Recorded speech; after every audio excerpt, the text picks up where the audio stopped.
everyone, Assalamu alaikum. Welcome to Fathimas kitchen.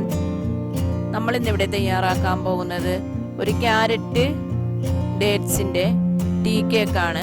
വളരെ ഹെൽത്തിയും വളരെ ടേസ്റ്റിയുമായ ഒരു കേക്ക് ആണ് നമ്മൾ ഇന്ന് ഇവിടെ തയ്യാറാക്കാൻ പോകുന്നത്. വീഡിയോയിലേക്ക് പോകാം. കേക്ക് ആവശ്യമായ 1/4 കപ്പ് പഞ്ചസാര നന്നായിട്ടൊന്ന് പൊടിച്ചെടുക്കാം. 1/4 കപ്പ് മൈദ അരിപ്പയിലേക്ക് ഇട്ട് കൊടുക്കാം. അരിച്ചെടുത്ത് വെക്കാനായിട്ട് ഇതിലേക്ക് 1/4 ടീസ്പൂൺ ബേക്കിംഗ് പൗഡറും 1/2 ടീസ്പൂൺ ബേക്കിംഗ് സോഡയും കൂടി ചേർത്ത് കൊടുക്കാം. 4 മുട്ട എടുത്തിട്ടുണ്ട്. ഇതിലേക്ക് 1 ടീസ്പൂൺ വാനില എസൻസ് കൂടി ചേർത്ത് കൊടുത്ത് നന്നായിട്ടൊന്ന് ബീറ്റ് ചെയ്തെടുക്കാം. നല്ലതുപോലെ ബീറ്റായി വരുമ്പോഴേക്കും പൊടിച്ചു വെച്ചിരിക്കുന്ന പഞ്ചസാരയും കൂടി ചേർത്ത് കൊടുത്ത് നല്ലതുപോലെ ബീറ്റാക്കാം.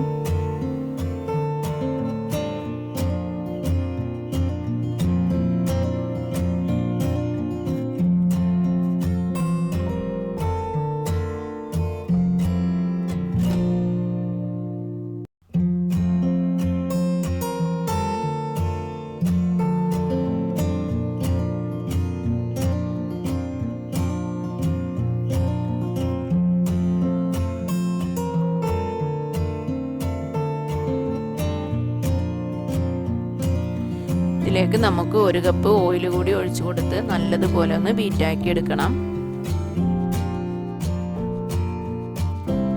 1 കപ്പ് ഡേറ്റ്സ് നന്നായിട്ട് കുരുവെല്ലാം കളഞ്ഞ് കഴുകി വൃത്തിയാക്കി അരിഞ്ഞു വെച്ചതാണ്. ഇത് നമുക്ക് അരിച്ചു വെച്ചിരുന്ന മൈദയിലേക്ക് മിക്സ് ചെയ്തുകൊണ്ട് ഒന്ന് പൊടിച്ചെടുക്കണം. മിക്സിയിൽ നന്നായിട്ടൊന്ന് പൊടിച്ചെടുത്ത മിക്സാണിത്.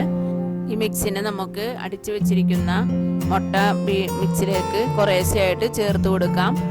1 കപ്പ് ചീവിയെടുത്ത ക്യാരറ്റും ഡ്രൈ ഇൻഗ്രീഡിയൻസിനോടൊപ്പം തന്നെ ക്യാരറ്റ് ചീവി വെച്ചതും കൂടി നമുക്ക് ചേർത്ത് കൊടുത്ത് അങ്ങനെ നന്നായിട്ടൊന്ന് എല്ലാം കൂടെ കുറേശ്ശെ ചേർത്ത് മിക്സാക്കി എടുക്കാം. മിക്സാക്കി എടുത്തതിന് ശേഷം റെഡിയാക്കി വെച്ചിരിക്കുന്ന ബാറ്റർ ഒഴിച്ചു കൊടുക്കാം. പ്രീ ഹീറ്റ് ചെയ്തിരിക്കുന്ന ഓവനിലേക്ക് 200 ഡിഗ്രി ഹീറ്റിൽ 10 മിനിറ്റും അതിനുശേഷം 180 ഡിഗ്രി ഹീറ്റിൽ ഒരു 45 മിനിറ്റും അങ്ങനെ നമുക്ക് ബേക്ക് ചെയ്തെടുക്കാം. അങ്ങനെ നമ്മുടെ വളരെ ടേസ്റ്റിയും ഹെൽത്തിയുമായ carrot dates tea cake ready ആയിട്ടുണ്ട്. വളരെ ടേസ്റ്റിയുമാണ് ഹെൽത്തിയുമാണ്. കുഞ്ഞുങ്ങൾക്കൊക്കെ വളരെ നല്ലതാണ്. എല്ലാവരും ഒന്ന് ട്രൈ ചെയ്യുക. ഇഷ്ടപ്പെട്ടാൽ ലൈക്ക് ചെയ്യാനും കമൻറ്റ് ചെയ്യാനും ഷെയർ ചെയ്യാനും മറക്കരുത്. സബ്സ്ക്രൈബ് ചെയ്യാത്ത എൻ്റെ ഫ്രണ്ട്സ് ഉണ്ടെങ്കിൽ സബ്സ്ക്രൈബ് ചെയ്യുക. Thanks for watching.